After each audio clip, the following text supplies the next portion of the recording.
Good evening, everybody. I hope you're all doing fine. When you tune in, please try and tag and share the video. We are keeping you very busy right now because everything had gone a little bit on the quiet because some people have been working, some people have been sick, and the summer's just started, as you can tell. And sometimes we don't know which direction to follow. So literally we've been all over the place. So thank you everybody for tuning in. Please share the video.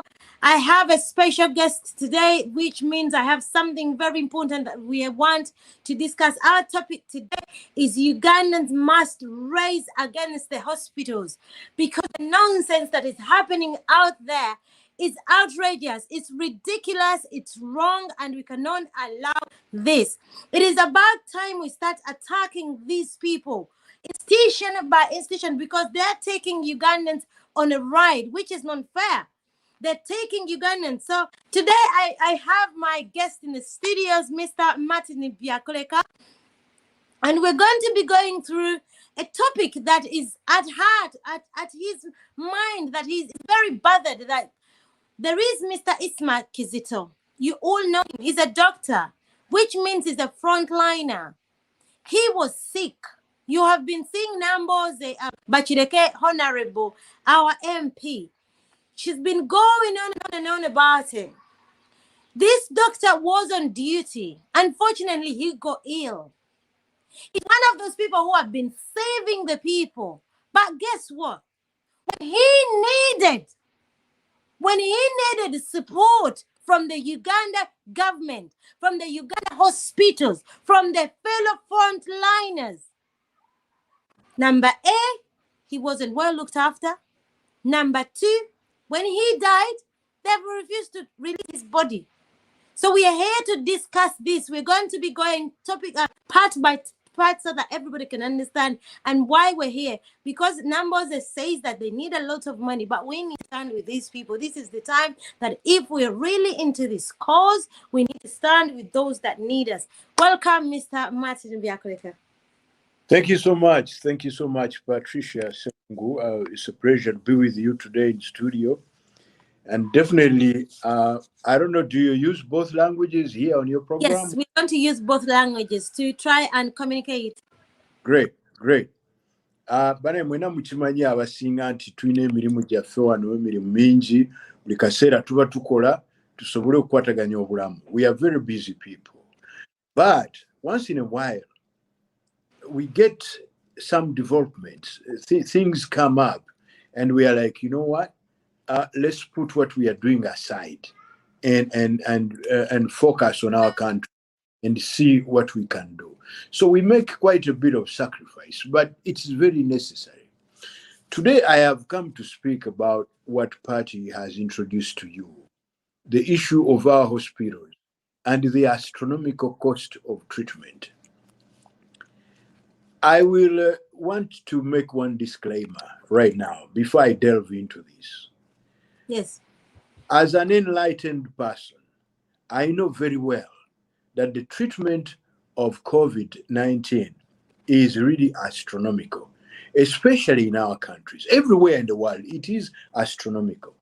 And a friend of mine on Facebook has just posted an invoice of one drug called tocilizumab. It is one of those anti-inflammatory drugs, which they use if someone goes into the ICU to try and save them, so that whatever the inflammation is does not kill them. That drug in Uganda, just one injection, is 7.5 million. Now, this, and it comes from a certain pharmacy called First Pharmacy. I don't know whoever owns First Pharmacy. Well, thank you for whatever you're doing, but you may also have to justify your prices. Because, and I'll go back a bit on this. In nature, Katonda yakola ebintu byonna ebitonde nti bwe biba biri mu buzibu byeyamba. Yes. Era n'ensolo bwe ziba zigenda okunywa amazzi, obuto ne bugwamu, kubanga obuto bambi tebusobola kusimba bulungi magulu. More often, most often bugwamu mu mazzi.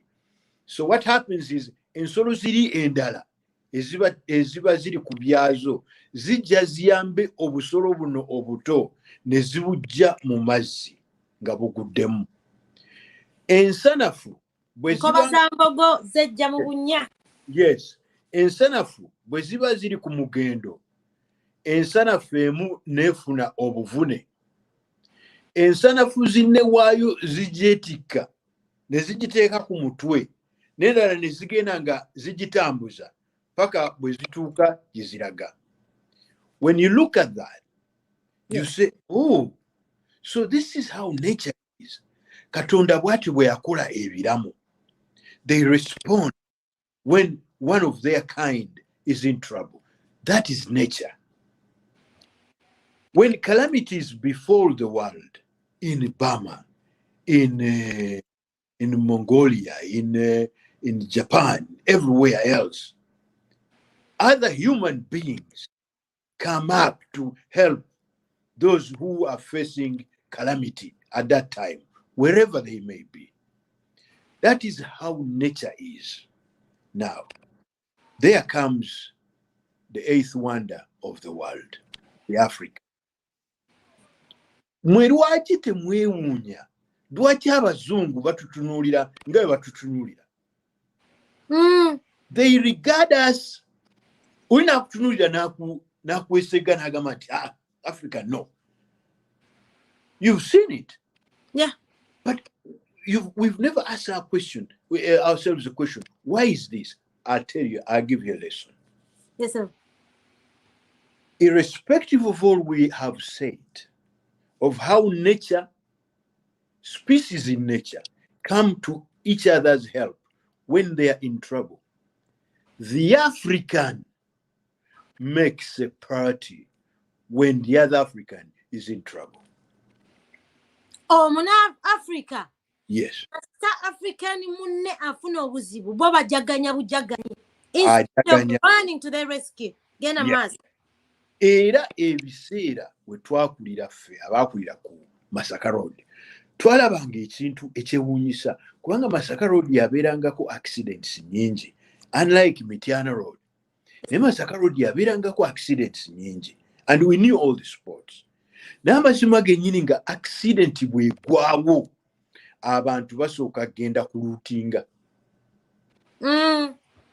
Omuzungu bw'alaba ebyo n'akusanga ng'otambula e London ku street asooka kwekanga agamba ndabye ekyetere. When we had accidents, we would run to loot first before helping those who are injured.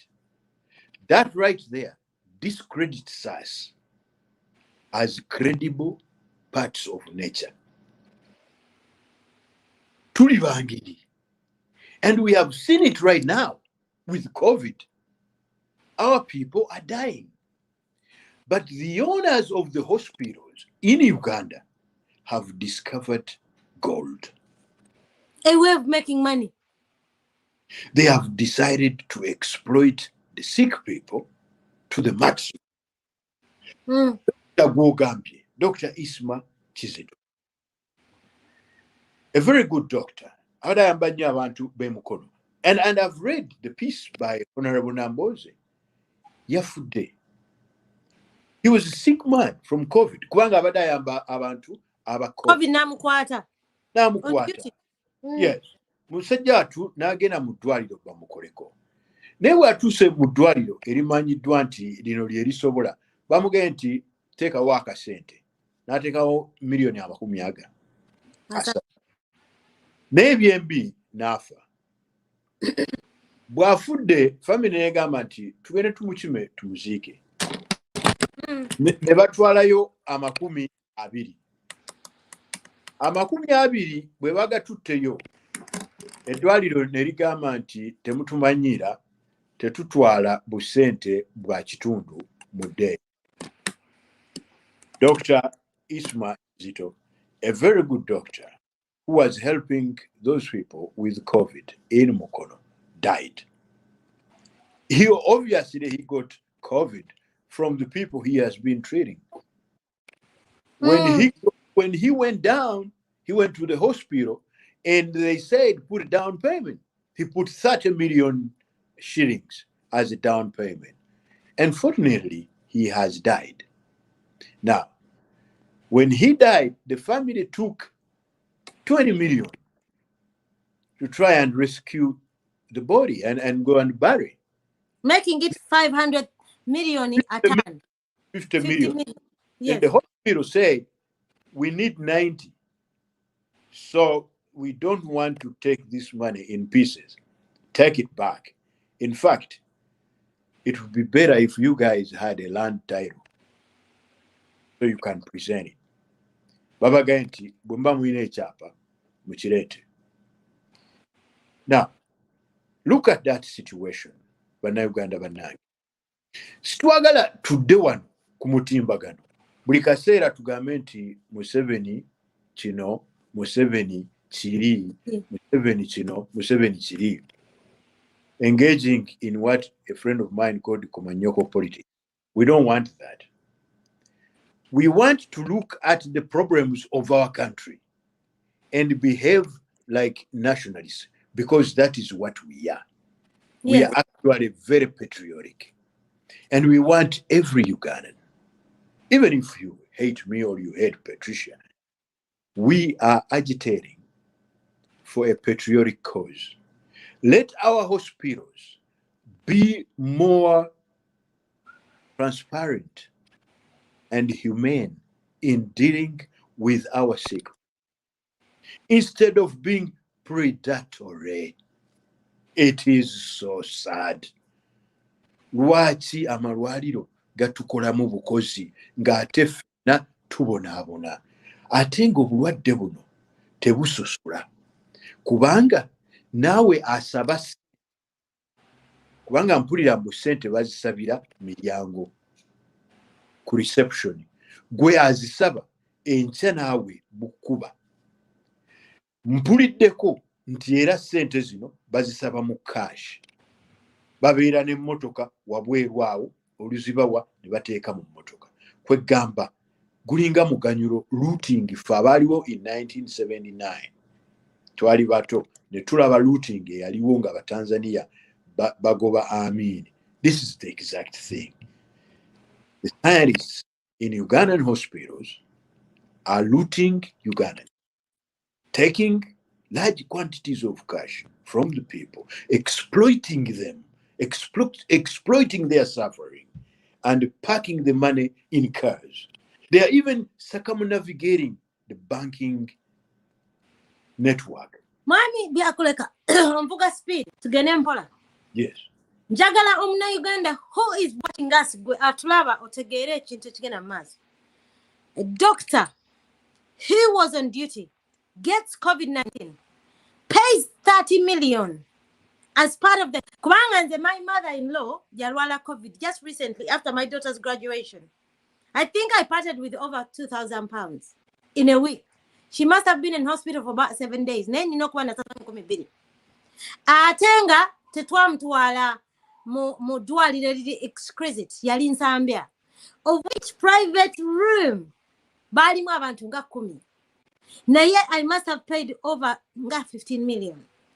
So mwami byakuleka njagala nyonyola omuntu. What is the way forward? What do we do? How do we attack these people to stop? Because I myself, when I was in Uganda, nagende na Kasero hospital nga njagala COVID-19 test because you know presenting that time. Bayimirira wali wabweru as you're driving into Nakasero hospital. Bayimiride wali wabweru. Era olukubuuza halo oyagala ki COVID-19 test nga gasoko lindekawo ng'omuvubuka ajja wabweru ng'akutwala ng'akupalapalanya ng'akugamba nsobola okukolera test naye bigaana nabagamba no temutuza mwoyo nose muwe 25 awo akuwe certificate. Unfortunately battery ya simu yange yali eweddeko nali ngenda ba recordinga. We need to expose these people. Mami byakuleka njagala nyonyola omuntu as we're discussing this. What should Ugandans do? Because Ugandans have been exploited beyond. And this is the annoying thing. This is a leech that is exploiting someone with no blood. Eringanga omanya biku. Bedbugs zikunywamu omusaayi ne gugwamu byatufake waffe nga tuli bato. Naye neekipinga on ngekusikamu akatini kolina. Nti Ugandans are already poor as they are. They're desperate as they are. Somebody still comes and says, no, we shall still take the little out. Even in death, nechapa chirete, n'abaana boolese basigale with nothing. That's a good question. It's a good question you have asked me. Banange, tulina okwefubako. All Ugandans everywhere, we must stand up against these predatory hospitals. We must stand up against these predatory hospitals. The stand up is physical. We must attack these people. Yeah. Honorable Nambozi has threatened to put up a one-man vigil in the case of Dr. Ismail Chizito. Why do we leave Nambozi alone? The time to join Nambozi, the time to come up against these predatory hospitals is now. Fenna tutambule tugende ku ddwaliro lino. Ekibi Nambozi tatubuulidde ddwaliro ki. Naye mbadde nsaba Honorable Nambozi aveeyo agambe bannayuganda ddwaliro ki lino eriremedde omulambo gwa Dr. Kizito. Abadde ayamba bannayuganda abalwadde COVID, ate naye n'alwala COVID n'afa. Naye olw'okuba eddwaliro libanja miliyoni 9 ligaanidde omulambo. Yembeera ffenna mwe twesanga. Akaseera katuuse ffenna tujoyininge Nambozi tugende tubanje omulambo gwa Dr. Kizito. Kubanga eno yengeri yokka gye tugenda okulaga amalwaliro gano amabbi gakanywa omusaayi nti tukooye ebintu bino. Bannange bannayuganda, let us stand up. Let us stand up against this. And the time to stand up is now. Kuruno, we are helping Mr. Museveni. We are helping all these people who are in power to rescue our country from the decadence of thieving and scheming hospitals. People taking advantage of Ugandan suffering. This time around, surely, tell police again to go tear gas. This time around, surely, we have not touched the leopard's anus. This is a situation. Kakati mwami byakuleka omuntu atudde ku video eno ali mu diaspora, ali mu America, ali mu London, ali UAE. How do we support? Because people need to understand that as much as we come here to talk, we don't just come to talk. We walk the talk. How do we support these people? Because of the political ground. Fengafe, abataliyo right now.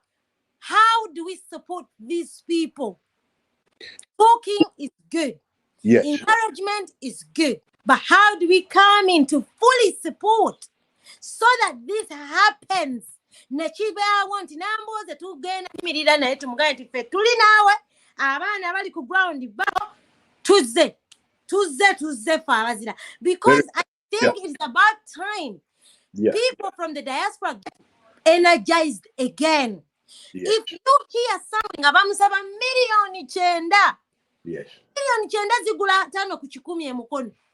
Even actually less than that. Zikugulira kataka wosobola okuzimbira ddala nyumba etegerekeka. So that means ate omuntu afudde, ate abadde dokita, balemedde omulambo balinga bagenda ejjirya.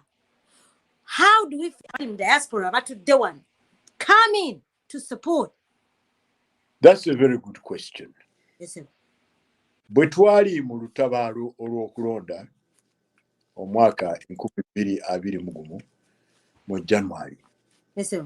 Tulina akantu ke twakola aba diaspora ffenna olw'okubanga tusindika ssente e Uganda, buli omu n'aba nti asindika ssente e Uganda. Essente zonna zitukola ku mawanga tuzisindika Uganda. Yes. Tetuzisigaza kuno kunywa mwenge, zonna zigenda Uganda. N'olw'ensonga eyo nga luli bwe twakola, bw'obanga omanyi nti oweereza ssente e Uganda, kwata essimu kubira abantu b'oweereza ssente, oba kiro kino oba ku makya, bagambe mugende mwegatte ku Nambooze, tulumbe eddwaliro awali dokita omulambo gwe baaganye okutta gwe babanja ssente, tusobole okukola revolution against Ugandan hospitals. Buli muntu wa diaspora akwate akasimu, akubire abantu be, akwate WhatsApp, asindike message, musaleemu ka video kano. In fact tukakulenga katono basobole okukasalamu bakaweereze bakaweereze bannaabwe, abantu basobole okwekolamu omulimu, bagende balumbe amalwaliro gano, bagambe nti tukooye obulyake. That is what we are going to do. Thank you very much. But the time to rise up now. We need to rise up now. Bana Ugandans ekamba bulireko. Institutions Zam 7. Museveni is an octopus right now.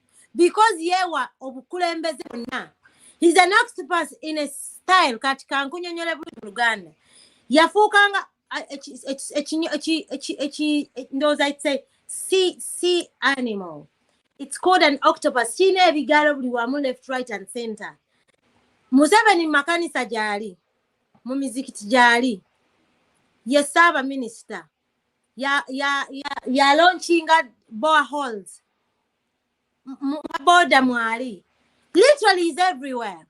How do you make this dictator less energetic? We need to bet his institutions. Take a ninga ku institutions Zam 7 left, right and center non-stop. Tulina kuteka nnyo because mwala badana twinenga wandi senti akola itomu gwa mubbi. They're tired. Mwala be Janet Museveni nga tweetinze nti to those who call me mommy or mother by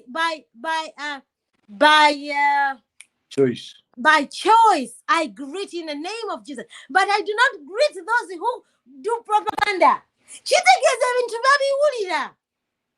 Why don't we put up this show? Why don't we go and say that Madam Namboze, yes, no, Madam Namboze, fine, for you are standing with you.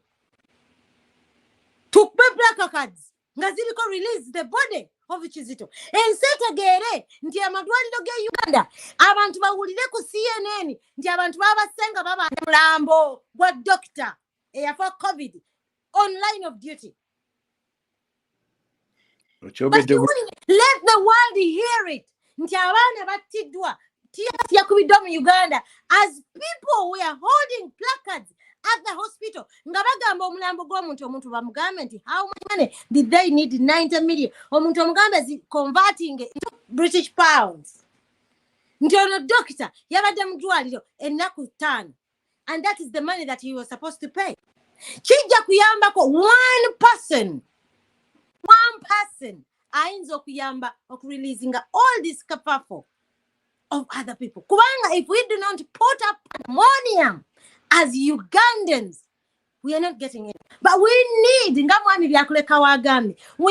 to use other people's plight to stand with them regardless of you knowing this person or not. We need to stand because this is a doctor, a man already that he is credible enough. He was a doctor.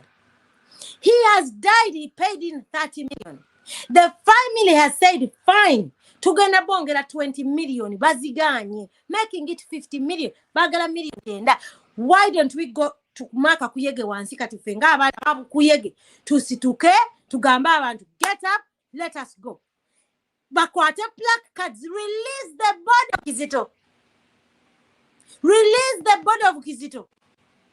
Let CNN see it as the world is crying with COVID, as the world over is talking about COVID left and center. Let them see that Uganda is unique and extraordinary. Nti yekuba abantu ababanje jambo jambo because bafude COVID. Yeah, I would like to use this remaining time to appeal to all the women of Uganda, especially those who call themselves, or who we call the elite. Mbadde bamama mbasaba nti this is the cause of Uganda. By the way, I put on a red shirt today by mistake, and Patricia and me did not plan to put on a red shirt. This matter, therefore, is not a matter of red shirts. This is the matter of black, red, and yellow. This is the matter of our country. Our people are crying. In fact, you, the elites, are going to cry so much more during the time of COVID. And the hospitals are going to exploit you. Our people, the local people, are treating themselves at home in the villages. You elites, you don't know anything about self-treatment. You're going to run to the hospitals and they are going to emasculate you. The time for you to rise before you get sick is now. Please join Honorable Namboze. Do not look at her as the cantankerous Namboze. She is not cantankerous. She only has a heart of a patriot. Please join Honorable Namboze and all other well-meaning Ugandans to rise up against the predatory hospitals of Uganda that have turned the pandemic into an economic enterprise. This cannot be sustained. This cannot be sustained. For all of you who fear to join the streets, this time we are not touching the leopard's anus.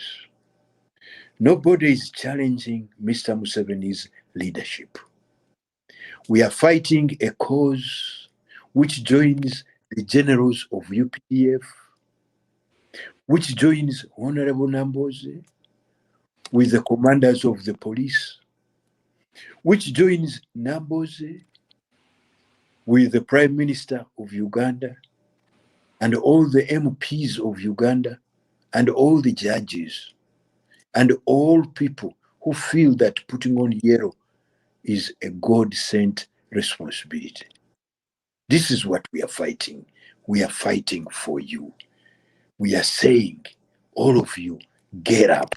Let's go against these hospitals. I shall repeat that us who are putting on red are not unreasonable.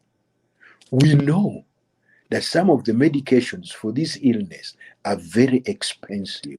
Very true.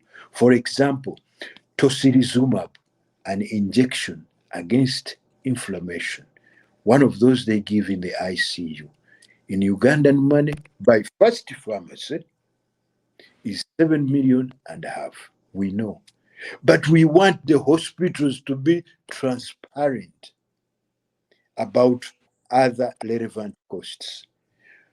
How can Lachor Hospital in Gulu give the same oxygen like they give in Kampala at quarter of the price? Is Lachor getting the oxygen from Italy? Let us be patriotic, all of you. In fact, those who put on yellow, blue, and all those other colors, show Ugandans this time around that you all care for other Ugandans. Let us go against the predators. Thank you. So, Patricia, I think that is enough. And as we said, I think the shorter the better, so that our people can get the time to watch this. No problem.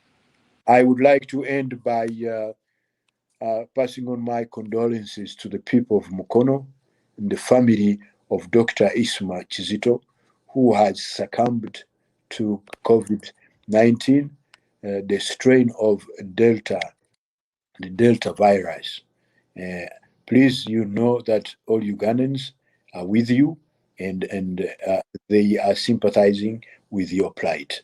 Honorable Nambos, we thank you so much for standing with this family, and Ugandans are with you, and the entire diaspora is going to get onto the phones tonight and call upon Ugandans who receive our remittances at home to join in a national crusade against these hospitals. Thank you so much. Thank you so much. Banange, Madam Nambo Zengera Wawandise ku page GNT, as she's writing and she's about this protest, about she's called it a one woman vigil. She finished by saying that, as I'm reading, I'm looking at what caused the French Revolution. Fengaba soma history, twasoma French Revolution. King Louis, Nemchalawe Antoinette. This is the woman who said that if you cannot afford bread, you can try eating cakes. They came up with very hard policies, and they made people of French very poor. But of course, the French Revolution had been on for years. Na ya can't carry katini wekataka causing a spark. But now Uganda, let me tell you something. Museveni has been building this for 35 years. As we are beating Museveni and we are attacking Museveni, we also need to attack the institutions that he has created. Wanga, these institutions, these things, they collect money and give it to him. This is why, if you go through the cabinet, you're creating only people that can submit to him, who are extremely submissive to him.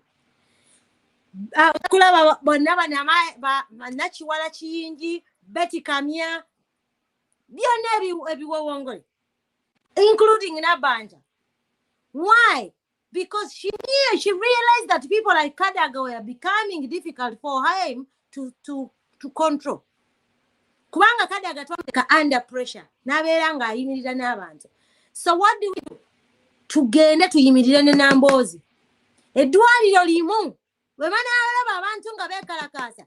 Emasa kijja kudamu kuberayo nga babanja abantu sente nyingi. Tekijja kudamu happeninga Mulago. It will not happen in Mulago. But we need a collective effort. Because Museveni, we don't know if he's dead, if he's extremely sick. Nobody knows where he is. People are asking him come out and speak. He's not anywhere to be seen. But we need to understand that these institutions are also contributing kakati now to the pandemic. We are now living in an era of pandemic. So what do? We stand with those who are dying in the Ugandan hospitals. We go in and say that stop boosting up all this, because the conundrum is so annoying. Nti omuntu muradde is desperate measures for every single person. Let me rocket shoot. They're gone. The bills. So do you know what people do? They die helplessly. So we need to go and attack this institution. Museveni tumulemese. Tumwetololi. What deno nga tukubayo? So safe to jukube. Mukazi we nyine Antoinette na yetu mukube. Abana badde masomero. Amadwani tugakube. Tuyimirire Namboze. What do we do? Museveni tugenda kubera tujamu amaanyi. Omupiira mmetoka wabona ojukuba. Tosobola kuba ko mupiira gumu. Yes. Gusobola kuononeka. Emotoka kulupanka singa emipiira esatu gyonna gibeera gyamiramu. Osobola okuvuga n'otuuka ku petrol station. Naye baba bagikubye byonna bene emotoka etuula kutaka. So what do? okusobola okubeera nga tujjamu Museveni amanda tulina okubeera nga tukuba institutions ze back and forth. Abo abakazi bayalonze buli kifo tubamalemu amaanyi tubateeke under pressure bamugambe musajja ebintu naffe bitusobedde. What do we do? Ne Museveni bimusobere kubanga Museveni mulina okujjukira nti no, he's not just him. He has institutions running him. He has created him as a demigod. So we need to stand up. As we're going to wind down, I'm going to leave you, Mr. Yakureka, to give the last remarks, and then let everybody go to bed because it's about 8 o'clock. Yeah, bannange, as we said, naffe tugenda mu mirimu oyo kati we agenda kwebaka ate tuli mu nsi yonna nze nange kati ngenda kukola. But we thank you so much for paying attention to what we are saying. Naye feffeka ffe tulina okwejja mu buzibu. Mary nabagamba abatera okumpuliriza emmeri teriyo. Mary teriyo. Yaddayo. Feffeka ffe tulina okwejja mu buzibu. Yeah, so tuyimirire ffenna. Ku luno there is no declaration form. There is no election. We are not calling for the results to be examined. No, we are calling for the hospitals which are robbing all Ugandans, whatever color or shape or form they are in. We are going against these hospitals. And let us start with Honorable Nambozi's cause as soon as possible. Thank you so much. Thank you very much. Thank you for everybody who has been here, and thank you for everybody who has shared, and we'll see you tomorrow. It's been Patricia Sewongu and Mr. Ara Biakleka. Thank you. Bye-bye. It's nice seeing you again. Bye-bye.